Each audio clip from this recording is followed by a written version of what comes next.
Meus queridos, graça e paz a todos. Nós passaremos agora para a exposição da palavra do Senhor.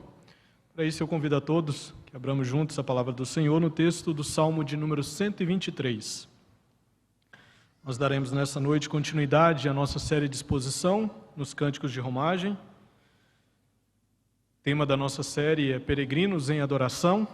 Hoje então refletiremos no Salmo de número 123. Eu lerei todo o Salmo, versículos de 1 até o 4.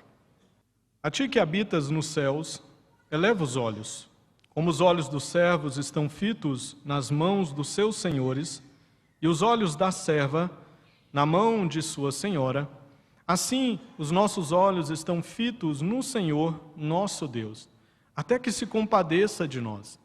Tem misericórdia de nós, Senhor, tem misericórdia, pois estamos sobremodo fartos de desprezo. A nossa alma está saturada do escárnio dos que estão à sua vontade e do desprezo dos soberbos.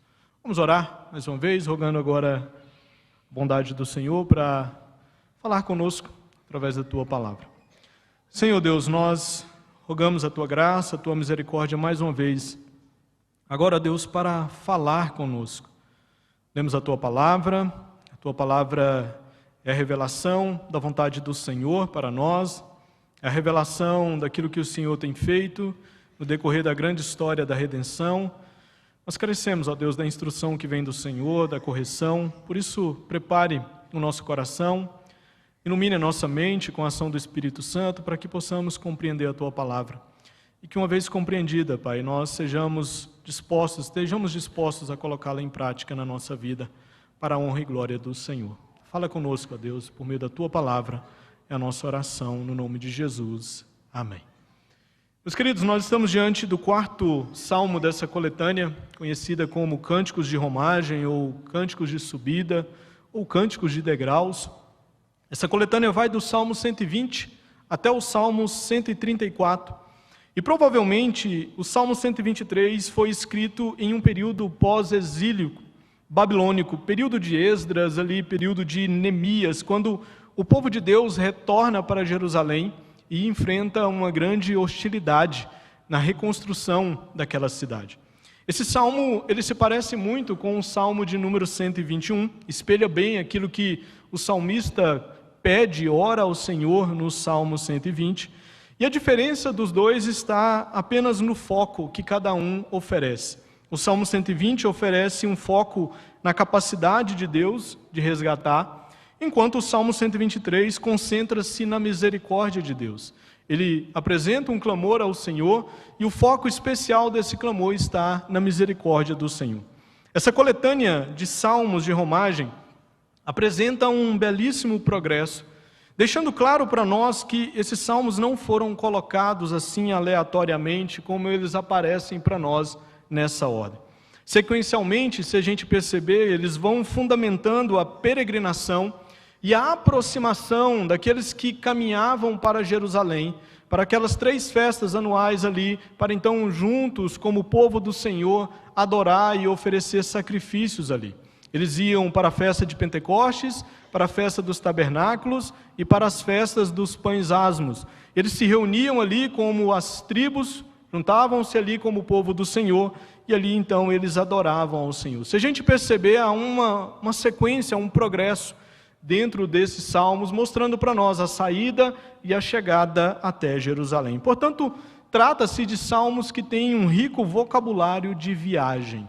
A gente precisa estar atento para compreender a mensagem que está sendo exposta por esses salmos. Por exemplo, o Salmo 121, ele começa com levantando os olhos para os montes, diante do desafio, dos perigos daquela peregrinação, da caminhada por causa da geografia, do percurso que o povo fazia. O salmista então olha para os montes e ele clama: de onde me virá o socorro? E depois então é dado início nessa peregrinação. No Salmo 122 a gente tem os peregrinos se alegrando por receberem um convite para irem até Jerusalém, para juntos ali, com o povo de Deus, adorar o Senhor. E agora no Salmo 123 o povo levanta novamente os olhos, Mas nós iremos ver que esses olhos são levantados para fazer uma oração bem específica ao Senhor, clamando a Ele por misericórdia, porque esse povo estava sofrendo desprezo e zombaria dos arrogantes. No entanto, meus irmãos, a pergunta que a gente precisa responder aqui nesta noite é: qual é a mensagem do Salmo 123 para nós cristãos do século 21? Como que essa mensagem de Deus aqui fala ao nosso coração, para os nossos dias e nos ensina a viver para a glória do Senhor nos nossos dias? A pergunta que eu faço aqui então é: será que a genuína fé cristã e consequentemente os cristãos têm sido desprezados em nossos dias? Será que há desprezo para com aqueles que professam Cristo, para aqueles que são apegados à palavra de Deus, para aqueles que têm uma maneira de enxergar, de agir, que seja submissa à palavra de Deus? Bom, nós sabemos biblicamente que o mundo desprezou o nosso Redentor Jesus. E por causa disso, aqueles que estão unidos e comprometidos com Cristo Jesus também podem receber o desprezo que esse mundo tem a oferecer. Se o nosso Senhor, o nosso Redentor, foi desprezado, será que a gente deve esperar coisas diferentes deste mundo que é contrário à palavra de Deus, que vive na contramão da vontade do Senhor, que está caído, quebrado, mergulhado no pecado? Será que nós devemos esperar algo diferente? Basta a gente olhar para a cultura ao nosso redor e nós veremos que ela é caracterizada por aquilo que os estudiosos chamam de pós-modernidade, onde os valores eles são relativos e eles são plurais. Aquilo que é uma verdade para você pode não ser verdade para outra pessoa. E eles querem levar isso às últimas consequências. A gente vive em uma sociedade em que não há um entendimento de uma verdade absoluta. Nós, em contrapartida, por estarmos apegados à palavra de Deus, tendo ela como regra de fé e prática, nós dizemos que a palavra de Deus é verdade absoluta. Nós nos apegamos a essa realidade, mas a nossa cultura não é apegada a isso. Para essa cultura, meus irmãos, a fé cristã, verdadeiramente bíblica, ela não é bem-vinda na esfera pública. E os cristãos bem sabem disso. Não é incomum encontrarmos pessoas da nossa época entendendo que a fé cristã deveria ficar restrita à esfera privada, deveria ficar restrita a esse momento aqui de culto, aqui neste local, mas começando segunda-feira, começando a nossa semana, a gente não deveria levar a nossa fé para a nossa vida diária. Nós não deveríamos viver pautados pela palavra de Deus. Infelizmente, tem pessoas que se dizem cristãs que acabam vivendo dessa maneira. São pessoas que são engolidas pela nossa cultura e não estão firmadas na palavra de Deus. No entanto, nós não podemos nos esquecer que o nosso chamado bíblico é para sermos fiéis ao Senhor em tudo aquilo que nós fizermos. Nós precisamos testemunhar Cristo em toda a nossa vida. Ser cristão aqui no domingo, meus irmãos, é fácil, é tranquilo. Aqui nós estamos entre irmãos. Mas lá fora, a partir de segunda-feira, quando começa ali o segundo dia da nossa semana, aí a gente tem dificuldade. Aí a gente passa a enfrentar desafios e oposições. Mas nós precisamos viver a vida cristã de uma maneira integral. Nós precisamos vivê-la aqui com os nossos irmãos, nós precisamos vivê-la em casa, nós precisamos vivê-la lá fora, dando testemunho de Cristo. Nós somos chamados, biblicamente, a ser sal da terra, a ser luz do mundo, a de alguma forma ter uma influência na sociedade, a ter uma presença fiel a Deus no mundo, fundamentado numa visão bíblica, com uma mente transformada. Por isso, irmãos, sem dúvida, viver dessa forma pode resultar em sermos desprezados por esse mundo, pela sua forma de proceder, pelos seus valores, pelas suas crenças, pela sua centralidade no ser humano caído, que não se submete ao senhorio de Deus como nós nos submetemos. Às vezes, meus irmãos, nós vamos encontrar o desprezo até mesmo em um ambiente familiar, com pessoas que não são comprometidas com o Senhor. Por vezes nós podemos encontrar o desprezo por sermos cristãos no ambiente do trabalho, no ambiente da escola. Se você faz parte de uma escola que não tem confessionalidade cristã, pode esperar, você vai encontrar desprezo. Você vai encontrar hostilidade, oposição à sua maneira de enxergar a realidade, de agir. Em universidades que não são confessionais, não precisa nem falar. Lá também tem oposição. O povo de Deus sempre encontrou oposição e desprezo no decorrer da sua história. O ponto, então, é como devemos lidar com essa realidade de desprezo sem nos entregarmos à amargura, ao ressentimento e, inclusive, ao desânimo. Nós vamos ver no decorrer da exposição que o salmista aqui está a ponto de desanimar. Ele chega a dizer, eu estou saturado, eu estou cansado, eu cheguei ao meu limite, com tanto desprezo que eu tenho recebido. Agora, como nós devemos lidar com essa realidade? Meus queridos, o Salmo 123 nos apresenta a resposta de Deus a essa pergunta. E assim, esse salmo aponta para Jesus Cristo, que foi fortemente desprezado. Mas diferente de nós, Jesus não foi socorrido em seu desprezo. E Ele não foi socorrido para que nós pudéssemos ser socorridos por Deus quando somos desprezados. Esse salmo vai apontar para Cristo, mostrando essa realidade. É o que nós veremos então nessa noite, é sobre isso que nós então pensaremos nessa noite em resumo. O salmo ele está estruturado em duas partes. Os versículos de 1 a 3 compõem para nós, melhor, de 1 a 2 compõem para nós a primeira parte desse salmo, e os versículos de 3 a 4 apresentam então a segunda parte. Na primeira nós temos o conteúdo da oração do salmista. Todo salmo é uma oração do peregrino, é uma oração do salmista ao Senhor. Ele não faz uma oração apenas por si, ele faz uma oração por um grupo de pessoas que estava sendo ali desprezado. Então, no primeiro momento a gente tem o conteúdo dessa oração, e na segunda parte nós temos a razão do porquê ele ora assim ao Senhor. E dentro dessas duas partes, existem pelo menos 3 respostas do salmista ao desprezo, à hostilidade e à oposição que ele enfrentou em sua época. Eu acredito que essas respostas se aplicam muito bem à nossa maneira de agir nos nossos dias. Eu quero então passar a destacá-las. Primeira, a gente encontra aqui a primeira resposta do salmista no versículo 1, que é confiança no Senhor. Veja como a confiança desse salmista é expressa no Senhor no versículo 1. Ele diz, a ti que habita nos céus, elevo os olhos. Aqui nós temos o salmista reverentemente dando início à sua oração ao Senhor. E ele inicia essa oração, meus irmãos, perceba, com pouquíssimas palavras. Parece que faltam palavras para o salmista. Parece que diante da dor, parece que diante do desprezo, que ele vai descrever para nós nos versículos 3 e 4, ele já não tinha mais palavras para falar com o Senhor. Você já teve que orar dessa maneira, meus irmãos, parecendo que lhe falta palavras? Parece que você não sabe nem como expressar, como pedir, como compartilhar com o Senhor aquilo que você tem sentido no seu coração. Sabe quando falta palavras? É assim que o salmista inicia a sua oração. Por isso que a sua oração ela é iniciada por uma declaração, que ele diz assim, olha, eu elevo os meus olhos para o Senhor. Eu elevo os meus olhos para os céus, para o Senhor que habita nos céus. É claro que essa descrição do salmista aqui, de que o Senhor habita nos céus, não significa que a presença do Senhor está restrita aos céus.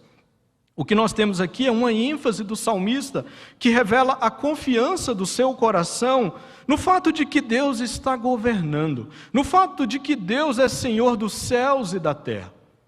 Ele está passando por dificuldade, encontrando desprezo, hostilidade, opressão. Ele está encontrando um cenário complicado para a vivência da sua fé. Mas ele olha para o Senhor e ele vê que o Senhor está reinando. Ele vê que o Senhor está assentado nos céus, num alto e sublime trono. Ele tem a ideia muito clara de que Deus governa todas as coisas. O modo, meus irmãos, como o salmista expressa aqui essa confiança no Senhor, é instrutivo e ao mesmo tempo consolador para nós. Jamais podemos nos esquecer que o nosso Senhor está no trono. Jamais podemos nos esquecer que os olhos do Senhor estão atentos a cada um de nós. Ele sabe o que nós enfrentamos aqui. Ele sabe as dificuldades que nós temos que enfrentar. Ele sabe quando nós somos desprezados. Ele sabe quando nós somos menosprezados por alguém que se acha superior a nós. Por alguém que tem uma ideia de que é maior, é melhor. Ele entende muito bem isso. Seus olhos estão abertos. Os seus ouvidos não estão tapados, meus irmãos, para o nosso clamor. O nosso mundo é um local de habitação dos soberbos, mas o nosso Senhor está acima dos soberbos. e Ele trata aqueles que são soberbos. É do seu trono que Ele julga corretamente todos. Deus não despreza o clamor daqueles que são desprezados, ainda que esse o faça apenas levantando o seu olhar para Ele. Ainda que esse apenas olhe para o Senhor, reconhecendo o seu governo, reconhecendo o seu senhorio, o seu controle sobre todas as coisas. Meus queridos, Deus está familiarizado com a nossa situação, Ele está familiarizado com o nosso olhar. Deus é um bom Pai que Ele identifica no nosso olhar o que nós precisamos. Ele sabe muito bem, basta olhar para os céus, basta olhar para Ele, com os olhos da fé, e Ele entende muito bem a nossa situação.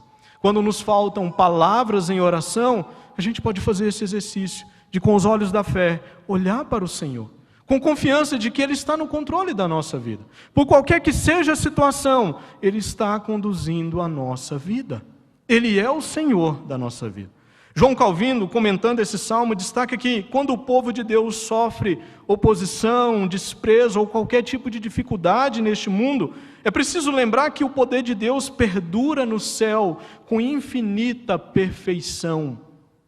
O poder de Deus não é diminuído quando essas coisas acontecem. O governo soberano de Deus sobre todas as coisas não enfraquece diante dessas realidades. Nós não estamos entregues, irmãos, ao acaso. Não existe obra do acaso. Não existe. Há um Deus que está controlando a história. As rédeas da história estão nas suas mãos. Ele está conduzindo a nossa vida, Ele está conduzindo a sua igreja, Ele tem conduzido o seu povo, que por vezes tem sido desprezado no decorrer da história da igreja. Ele está conduzindo a sua igreja. Enquanto o mundo nos despreza, então, o que nós precisamos fazer é confiar no Senhor, olhando para Ele, reconhecendo o governo dEle sobre a nossa vida, sobre a igreja dEle. Ele tem cuidado de nós. Ele tem cuidado do seu povo. Uma segunda resposta do salmista está aí no versículo 2. E a resposta que ele vai dar é de dependência totalmente do Senhor. E veja como ele expressa, como é expresso essa resposta do salmista. O texto diz: como os olhos dos servos estão fitos nas mãos dos seus senhores, e os olhos da serva na mão de sua senhora, assim os nossos olhos estão fitos no Senhor, nosso Deus. Percebam que no primeiro ele fala da sua confiança, ele fala de um Deus que está governando, um Deus que habita os céus, e agora ele fala da dependência que ele tem desse Senhor. Ele usa aqui um exemplo de relacionamento do escravo com o seu Senhor, do servo com o seu Senhor. Os comentaristas, falando sobre esse relacionamento aqui do escravo com o seu senhor no Antigo Oriente Médio, dizem que os senhores nessa época se comunicavam com seus escravos com gestos, mais do que palavras. O gesto do senhor do escravo já era suficiente para o escravo receber alguma provisão, algum direcionamento do seu senhor. Por isso, os servos ficavam sempre atentos a cada gesto das mãos do seu senhor. Se um servo se deparasse com uma oposição ao cumprimento do seu dever, o que ele deveria fazer? Ele olhava para a mão do seu senhor, a fim de que, com um gesto ali, ele tivesse instrução, ele tivesse direcionamento ou até mesmo provisão, para que ele pudesse retomar o seu compromisso com o seu senhor. Ele tinha então que direcionar os seus olhos para o seu senhor, que lidaria com a sua situação. Quando o servo era atacado, maltratado por alguém, a única pessoa que poderia lhe oferecer proteção era o Senhor, o seu proprietário. Ninguém poderia socorrer ou trazer alívio a esse escravo se não fosse o seu Senhor. É essa imagem aqui, é esse modelo de relacionamento que o salmista usa para falar da nossa dependência de Deus. O salmista usa aqui um exemplo que estava muito presente na memória dos peregrinos. Eles sabiam a história do povo do passado, eles sabiam como Deus tratou com o povo da aliança no passado, quando esse povo foi escravizado nas terras do Egito. O que aconteceu ali? Aquele povo era desprezado, aquele povo era maltratado, sofria hostilidade naquele local. E o que o Deus de Abraão, Isaque e Jacó fez? Esse Deus, meus irmãos, com braço forte, trouxe alívio. Esse Deus trouxe proteção. Esse Deus trouxe provisão para os hebreus que estavam ali escravizados e maltratados no Egito. Aquele povo teve que depender do agir, do mover da mão do Senhor em favor dele. E o salmista traz isso à memória.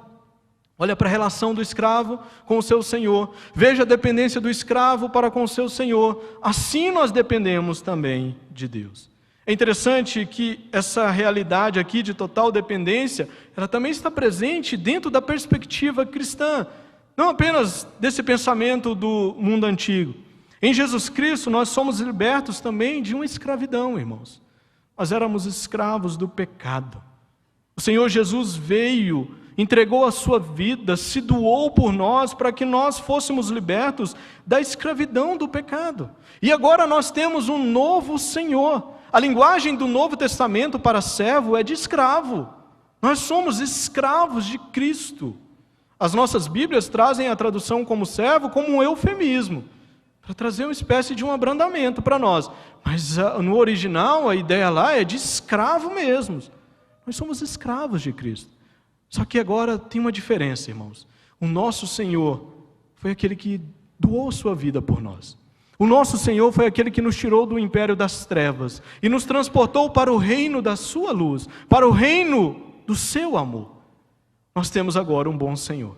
Nós temos um bom Senhor. E nós podemos olhar, nós podemos depender, ter os nossos olhos fitos nesse Senhor, dependendo dEle. Hebreus 12, versículos 2 e 3, esses versos dizem que, para não desanimarmos na corrida, nós precisamos ter os nossos olhos fixos no Senhor, no autor e consumador da nossa fé. Naquele que foi humilhado, naquele que foi desprezado, naquele que passou por tantas situações difíceis. Nós precisamos olhar para Ele, para que nós não desmaiamos na nossa caminhada, para não desanimarmos na caminhada. Nós precisamos olhar para Ele. As mãos do Senhor estão direcionadas para nós, meus irmãos. É das mãos do Senhor que vem a providência para a nossa vida. É das mãos do Senhor que vem a nossa proteção, o cuidado com cada um de nós. Meus irmãos, nós somos servos do Senhor. Nós somos servos de Cristo Jesus. E ao sermos desprezados por esse mundo, ao lidarmos com a hostilidade e a oposição que esse mundo pode nos oferecer, nós precisamos ter os nossos olhos direcionados para o nosso Senhor. Nós precisamos ter os nossos olhos direcionados para Ele, nós precisamos viver em dependência do nosso Senhor. Por fim, nós temos então, nos versículos 3 e 4, uma última resposta do salmista. E agora ele vai responder com um clamor a Deus por misericórdia. Ele clama ao Senhor por misericórdia. Vejam comigo o que a gente tem aí nesses dois últimos versos. Tem misericórdia de nós, Senhor. Tem misericórdia, pois estamos sobremodo fartos de desprezo. A nossa alma está saturada do escárnio dos que estão à sua vontade e do desprezo dos soberbos. Nesses dois últimos versos aqui nós temos então o ponto alto do salmo, da fala, da oração do salmista ao Senhor. E aqui percebam que ele fala na terceira pessoa, na primeira pessoa do plural, e ele fazendo isso, indicando que ele está pedindo por ele, mas ele também pede por um grupo de pessoas. Não era apenas o salmista, aquele que escreveu o salmo, que estava sendo desprezado. Mais pessoas com ele estavam sendo desprezadas. E perceba que ele clama agora por misericórdia. Ele expõe o porquê que ele clama essa misericórdia do Senhor. O salmista enfatiza aqui que ele vivia num ambiente de hostilidade, exposto ao escárnio e ao desprezo dos soberbos. Ele chega a dizer na parte B do verso 3, que tanto ele quanto o povo de Deus estavam fartos de desprezo. Ou seja, não era pouco desprezo sofrido por este povo. O salmista, junto com os outros judeus, estava empanturrado de receber desprezo. No versículo 4, ele diz que a sua alma estava saturada de escárnio, de desprezo dos soberbos. Em outras palavras, o povo já tinha suportado tudo o que seria possível suportar. O povo estava no limite.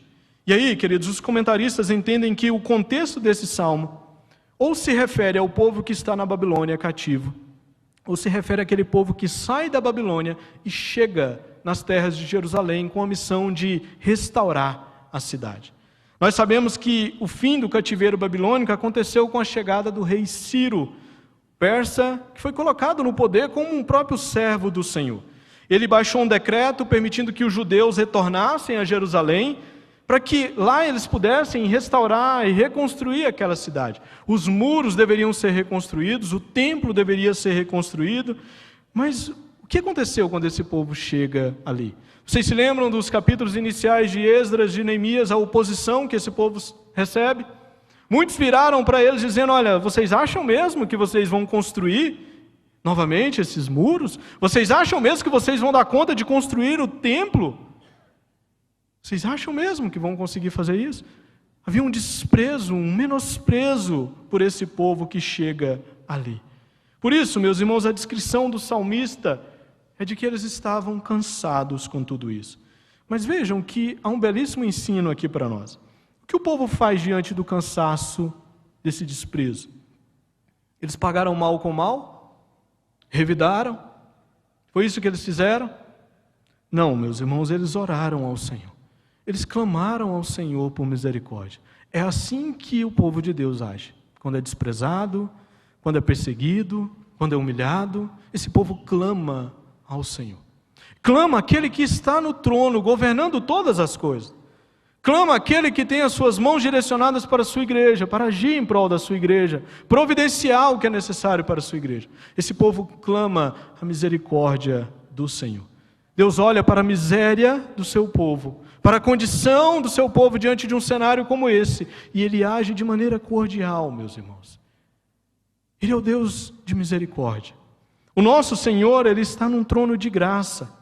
Hebreus 4,16 nos ensina que por causa de Jesus Cristo, o nosso grande sumo sacerdote, nós podemos sempre chegar junto ao trono da graça, a fim de obtermos o quê? Misericórdia e acharmos graça para socorro em ocasião oportuna. Nós podemos correr para o nosso Senhor em oração, pois Ele é o Deus de misericórdia. Ele é o Deus que é por nós e não contra nós. Ele é o Deus que repetidas vezes promete jamais nos deixar, nem nos abandonar. Ele é o nosso verdadeiro socorro, meus irmãos. Ele pode nos livrar do desprezo, da oposição. Ele pode nos capacitar, nos sustentar e nos fortalecer para enfrentarmos o desprezo e a oposição. Por vezes Ele nos liberta, nos livra da oposição e do desprezo. Outras vezes não, Ele permite que isso continue acontecendo, mas quando Ele assim o faz, Ele nos capacita para lidarmos com isso. Pode ser que você no seu ambiente de escola, de universidade, familiar, de trabalho, tenha que continuar lá, lidando com o desprezo, por causa da sua fé. Mas Deus pode te capacitar, meus irmãos. Deus pode te capacitar, meu irmão, nesta noite, para lidar com isso. Deus pode te sustentar para lidar com isso. O que seria de nós se não fosse as misericórdias de Deus? Lamentações capítulo 3 diz que nós seríamos consumidos se as misericórdias do Senhor não se renovassem todos os dias. No dia de hoje, a misericórdia do Senhor, as suas misericórdias se renovaram. E é por causa delas que nós não somos destruídos. É por causa dela que nós estamos aqui nessa noite, para adorar Ele, para receber a palavra dEle aos nossos ouvidos. E aqui a gente tem um aspecto importante dentro do Evangelho.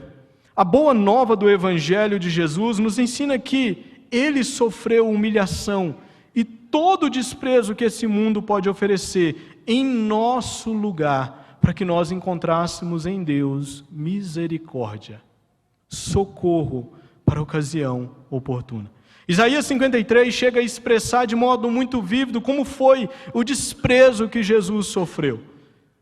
O profeta Isaías diz, olha, era desprezado e o mais rejeitado entre os homens. Era o mais, irmãos. Foi quem mais foi desprezado e rejeitado. Homem de dores e que sabe o que é padecer. E como de quem os homens escondem o rosto, era desprezado e dele não fizemos caso. Maior desprezo, quem sofreu foi Cristo. Maior desprezo, quem sofreu foi Ele. Ali na cruz do Calvário, meus irmãos, todo tipo de desprezo foi direcionado ao nosso Senhor. Ele foi humilhado. A cruz foi uma humilhação enorme para aquele que não tinha pecado, mas que se fez pecado por nós ali na cruz. Aquele a quem os nossos pecados foram colocados, para que a justiça do Pai fosse satisfeita, para que a misericórdia de Deus nos alcançasse. Ele foi desprezado. Foi colocado na sua cruz um escrito dizendo que ele era rei dos judeus. E aquilo foi colocado para ser zombado, para que o povo passasse e zombasse de Jesus. Muitos passavam balançando a cabeça e dizendo: olha, se tu és o rei dos judeus, desce daí. Tu és o filho de Deus, desce daí. Sim ou não, é o rei? Ele foi desprezado ali na cruz. Há um ponto ali, meus irmãos, que ele clama até mesmo a Deus Pai, dizendo: Deus meu, por que me abandonaste? Sabe por quê, queridos? Ele foi abandonado ali na cruz para que nós não fôssemos abandonados, para que nós recebêssemos o socorro do Senhor. Ele não recebeu o socorro do Pai ali, mas por causa dele nós recebemos o socorro do Senhor. Por causa dele nós podemos clamar misericórdia a Deus quando somos desprezados. Clamemos sempre a misericórdia do Senhor. É assim que o cristão lida com oposição, com hostilidade, com desprezo, com os soberbos deste mundo. O cristão direciona os seus olhos para o Senhor, depende do Senhor, clama a sua misericórdia. Aplicações, queridos, aplicações práticas de tudo que a gente viu aqui. Como você tem lidado com o desprezo e a oposição que este mundo oferece? Aqueles que estão unidos a Cristo Jesus, você que está unido a Cristo Jesus. Meus irmãos, por causa da nossa identificação com Cristo, por causa da nossa união com Ele, muitas vezes nós seremos objetos de ódio deste mundo. E eu não quero aqui ser alarmista, mas eu acredito firmemente que esse cenário tem tudo para piorar, à medida que a vinda de Cristo se aproxima. Stephen Will, no seu livro Saudades de Casa, afirma que há de chegar um tempo em que a sociedade, de forma geral, vai nos tratar com desprezo. E isso vai acontecer porque, gradualmente, nossa posição em qualquer assunto será rotulada como ódio. Falar contra o pecado, para a nossa sociedade, é odiar o pecador. E não é isso. É por amor a ele mesmo. É para que ele seja liberto dessa condição. Saia da escravidão do pecado. Para que Cristo seja anunciado para ele. Mas a nossa sociedade vai ver isso como ódio. Desafiar aqueles que permanecem obstinadamente no pecado é ódio para aqueles que não são compromissados com a palavra de Deus. Sendo assim, queridos, em nossa peregrinação para Jerusalém celestial, pois é para lá que nós estamos caminhando, para aquela Jerusalém que desce dos céus, aquela que estará presente em novos céus e nova terra, é extremamente importante e necessário sempre recorrermos ao Senhor em oração, dependendo dEle, fitando os nossos olhos nele, clamando pela sua misericórdia sobre a nossa vida. Tomemos muito cuidado para que o nosso coração não seja entregue à amargura, ao ressentimento por sermos desprezados. Se somos desprezados por causa do Evangelho, por causa do nosso compromisso com Cristo, isso deveria ser visto por nós como uma honra, irmãos. É uma honra ser desprezado por causa de Cristo. É uma honra. Se você é desprezado no seu trabalho porque você é apegado a Cristo, veja isso como honra. Agora, se você é desprezado porque é um mau funcionário, não veja isso como honra. Se você é desprezado na sua família por ser alguém que é apegado a Cristo, veja isso como honra. Agora, se você é um péssimo parente, um péssimo integrante da sua família, não veja isso como honra. Qual é a nossa condição em Cristo Jesus? Estamos apegados a Ele? Meus irmãos, que o Senhor nos ajude, que Ele continue nos sustentando na caminhada, que Ele continue reavivando o nosso amor por Ele, por pior que seja o cenário, o desprezo, a hostilidade que esse mundo possa nos oferecer. Que o Senhor nos fortaleça na peregrinação, sempre adorarmos a Ele e termos os nossos olhos voltados a Ele. Vamos orar?